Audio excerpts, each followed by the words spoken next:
I don't remember. I think it was a blue suit or a black suit. Blue or black, definitely. He always used to wear this suit, kind of suit only. And then, if I'm not mistaken, I could be mistaken, I don't know. But I feel he has either a blue or a black suit. And I still remember one or two things Kawasi told me. I mean, we were just talking like that.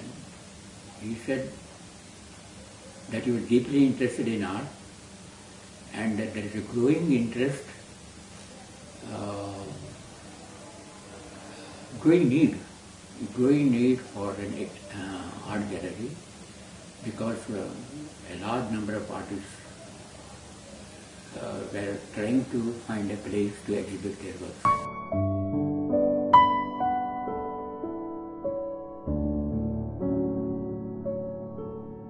Two things I vividly remember of the gallery sometime in the mid-60s. One was an exhibition my mother took me to where Hussein had put his Fiat car, 1100 Fiat, which is now the equivalent of the Premier, and Premier Padmini, and he put it there, colored it wildly, so I as a schoolboy was very thrilled about it. And one very interesting thing was that he had put crushed newspapers. I don't know why he had done that, all across the car. And in that auditorium, he had put crushed newspapers. And his paintings were on the wall. But why these crushed newspapers? I was very bemused. And I saw him there, but I was too shy and timid to ask him.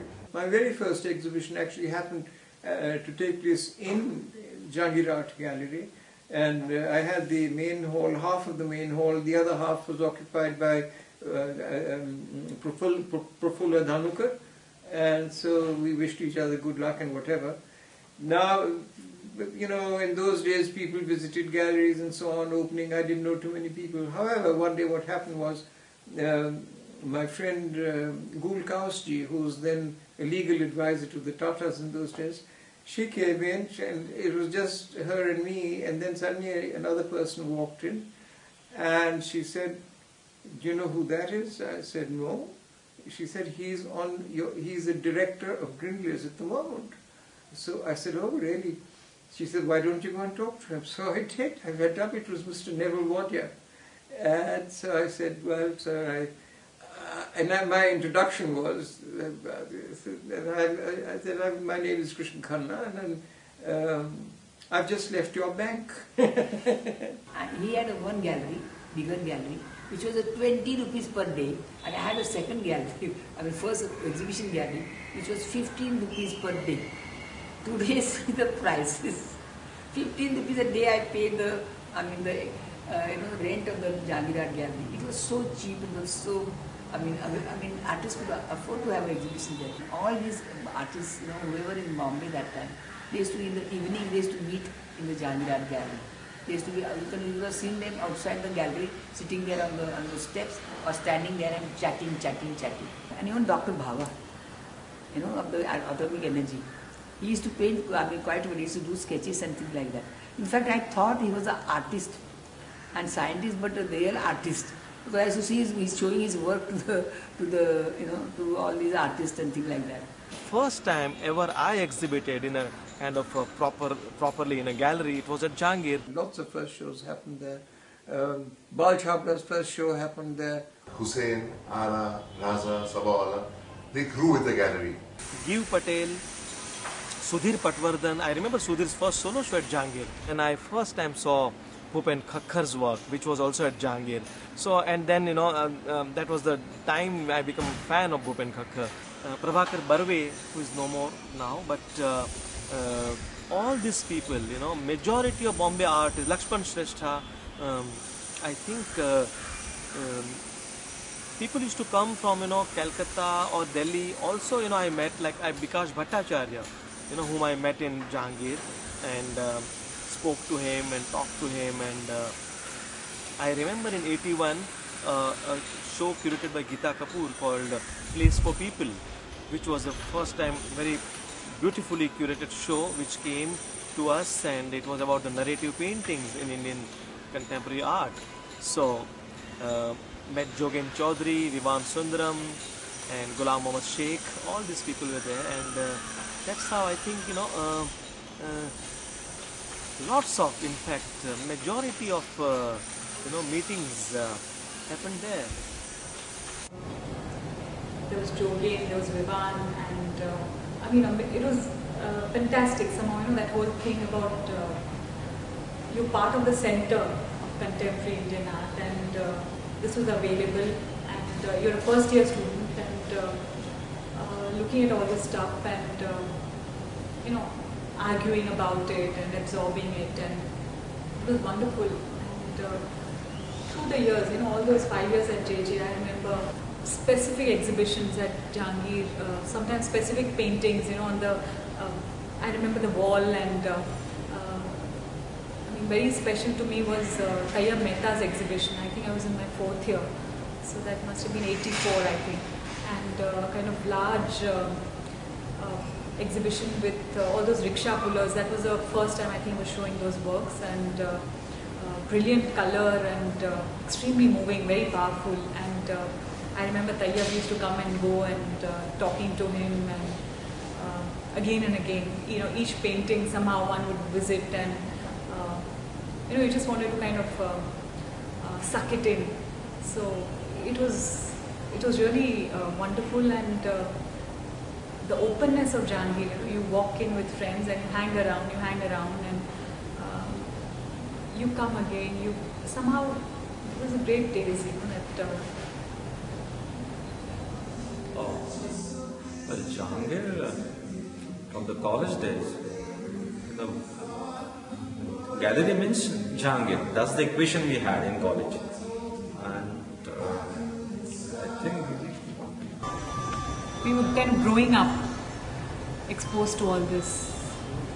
And I was in my, I think, after JJ, so final year, I was invited for the Monsoon Art exhibition at Jahangir. That was 86 June, and it seemed like a big honor, and to be showing in the main hall. And I remember I'd shown some, I think 7 small collages, small sized, and I think I sold one work, and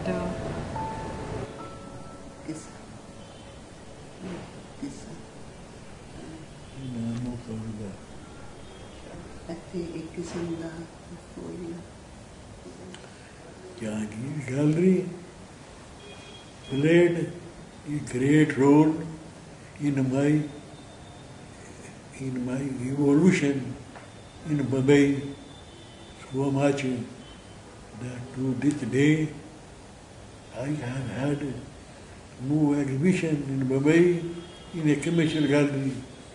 All of my exhibitions were held at Jahangir Gallery.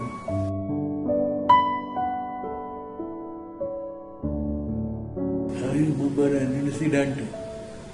Kiko Gandhi, who was having a small gallery upstairs, came to me and told me, if you need to frame them, I will give you, and I take them back after the exhibition. So I was very grateful, because otherwise I would not have afforded to even frame my work there. So much funny that if someone came and liked the frame and wanted to buy only frames, not paintings, it inspired me. And I told Kiko it would be better that I come back only with frames and without paintings. My first show in the Jahangir, when I came back, it was in 1954. I had gone in 1950, I came back in 1954. And in there I had done 2 paintings on the subject of lovers, which I had shown in Paris. There was no problem at all. And when I brought it back and I had the exhibition, on the opening day, there was a gentleman who came in civil and who said, I want photographs of those paintings of lovers. Fortunately, I had not photographed them. I had not given any special importance to them, just like any other painting. So I said, I don't have photographs, but the other photographs, you are a journalist, you can take it from the table. So he said no, and then he left. So the next morning I was completely ready, you know, mentally. So I was sitting and he came in his uniform, and Inspector Kanga, CID. So sit down, Inspector. So he was surprised that I recognized and knew.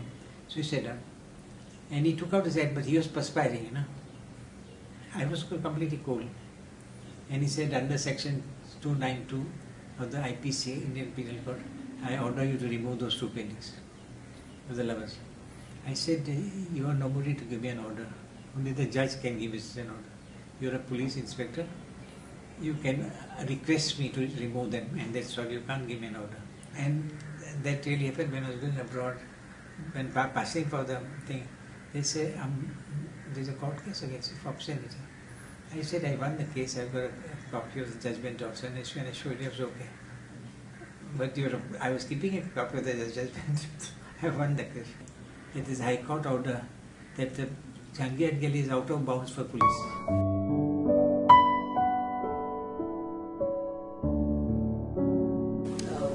When coming into Jahangir was first of all a big treat, because Samovar was like my kind of special adda for Coca-Cola. And I remember the Cokes were just going out, and there was that ban and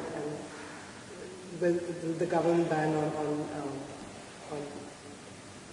foreign goods, and Shetty over there would specially keep Coca-Cola just for milk. So for me, the Jahangir Gallery for a long time was getting my quota of Coca-Cola. My oldest memory about Jahangir Art Gallery is when I was at the JJ School of Art, second or third year, and when the classes used to get over, all the students would go to their homes or with friends to a cinema hall. I didn't have money and I didn't know anybody, and I was very shy. So I used to walk and go to Jahangir Art Gallery and sit quietly on the steps. There would be nobody else and nobody bothered me. I used to feel very kind of relief, kind of at home.